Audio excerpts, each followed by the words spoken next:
If your child just got their SAT score back, then I need you to look at that number a little differently than what you probably are right now. Because that number by itself misses many parts of the story. It's not telling you how capable your child is. It's not telling you how hard they studied. And it's definitely not telling you whether they can improve. All that number means is this: on this specific day, under those specific testing conditions, your child was able to convert this amount of their knowledge into correct answers. That's it. And the gap between the number you see and the number that your child is actually capable of almost always comes down to these three things: the fundamentals, SAT specific strategy, and performance under pressure. Most parents, and even most prep programs, only look at one of those three, and that's exactly why scores plateau. In this video, I'm going to show you how to actually interpret your child's score and what to do about it. My name is Kyle. I'm the founder of Strive Scholars. I graduated from UPenn, and I've worked at some of the biggest prep companies in the industry. Back in high school, I scored a 1390 on my first sophomore year PSAT.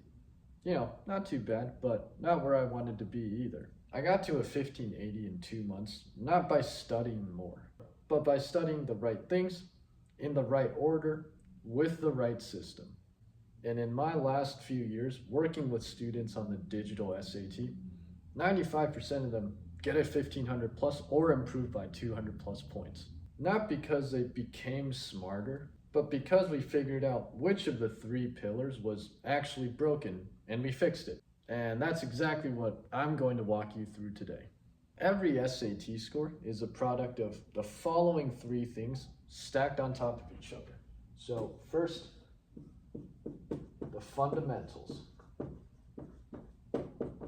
Secondly, the SAT specific strategies. And lastly, performance under pressure. That's it. With fundamentals, does your child actually know the underlying math and English content being tested? This is the raw knowledge layer. Strategy. Does your child know how to approach every single SAT question type efficiently? Can they identify what a question is really asking, and can they identify when to use a shortcut versus figuring it out completely from scratch? And lastly, with pressure, can your child execute on test day given the high pressure and time constraints that they're going to be facing? Most parents look at a score and think, oh, well, my child needs more tips and tricks, so, SAT specific strategy. But that's often not the case. In my experience, almost every single student glosses over these two, fundamentals and performance under pressure. But these two pillars are where students lose the most amount of points. That's why studying more the same way produces the same score.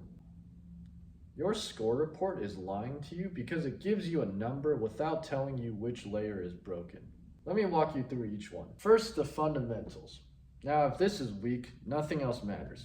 You can't tips and tricks your way out of something you just don't know. But here's a part that most families get wrong.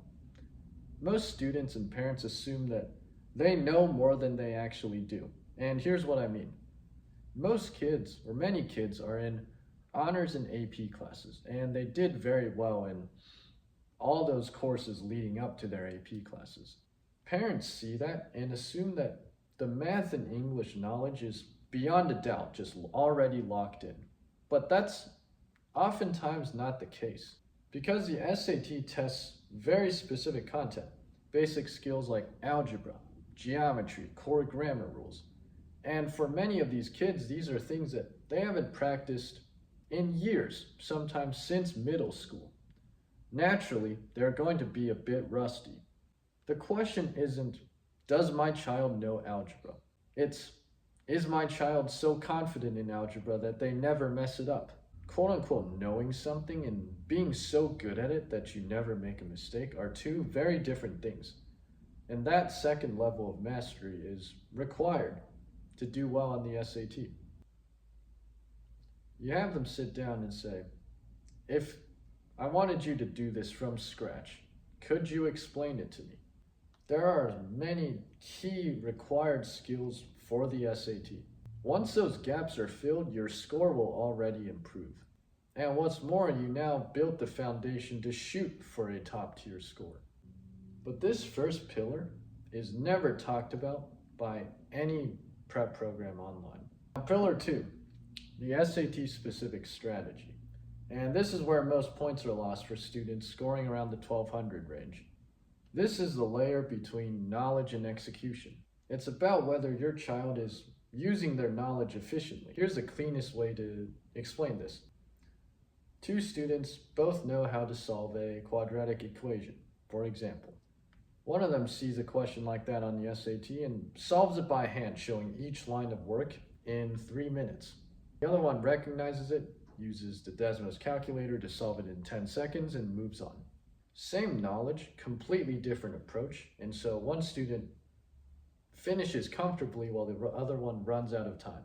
The SAT asks very specific question types that are very different from what most kids see in school. So there is very much a strategy component involved. There is a quote-unquote right way to approach all these SAT questions. The fix is to build a repeatable process for each question type. And there are really only so many of them. A single defined approach that you use every single time. No starting from scratch on each question. This is the layer that separates a 1200 from a 1400. But it does not work. These tips and tricks are meaningless without pillar 1 first being locked in. Now, lastly, pillar 3.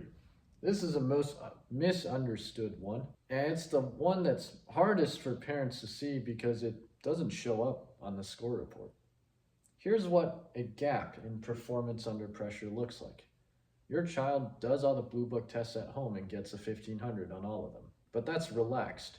No stakes attached. But on test day, the official SAT, with pressure involved, they drop down to a 1350. It's the same kid, same content, same strategy, same knowledge, but still 150 points lower. What happened? Well, anxiety. They rushed the first 7 math questions because they're scared of running out of time and miss 5 of them. They second guess correct answers on the reading section, changing correct answers to wrong ones. They get stuck on a question early in the test, spend 3 minutes on it, and that throws off their pacing for the rest of the section. None of those things shows up on a score report. The score report only tells you which questions you got right and wrong, or which types of questions you got right and wrong. But it says nothing about why you got it wrong. Maybe you just ran out of time at the end and the last 3 questions were things that you perfectly know how to do, but you just never got a chance to do them. That's not something your score report tells you. The fix is to build a performance system, a pacing protocol for different question types, a question skipping framework, a way to deal with the mental fatigue of Module 2. This way, on test day, your child is executing a plan, not reacting based on adrenaline. So based on all 3 of these things, here's how to actually read your child's score. First, as we said, don't just look at the number. That misses way too many things. First, can your child solve these questions correctly if given unlimited time? If not, there's a content gap. Second, does your child know how to approach each question, or did they get caught up in trap answers and the logic traps of the SAT? If not, they have a strategy gap. And third, did they do a lot worse on the real thing than on practice tests? And did they make a bunch of quote-unquote silly mistakes? If so, pressure gap, performance gap. Most students have a mix of all 3 in different proportions. This first diagnostic step, figuring out which ones and how much to actually spend your time on, that is worth more than another month of just generic prep. Here's the main takeaway. Your score is just a data point, not the data point. And like any data point, it has to be interpreted correctly to be useful. If you want to know which of these 3 pillars is holding your child back, I offer a free diagnostic call for parents. I'll look at your past performance, identify the dominant issue, and give you a specific plan going forward, whether you work with us or not. Links in the description, and I'd love to help you figure it out. If this video was useful, subscribe. I post weekly content for families navigating test prep and college admissions. I'll see you guys in the next one.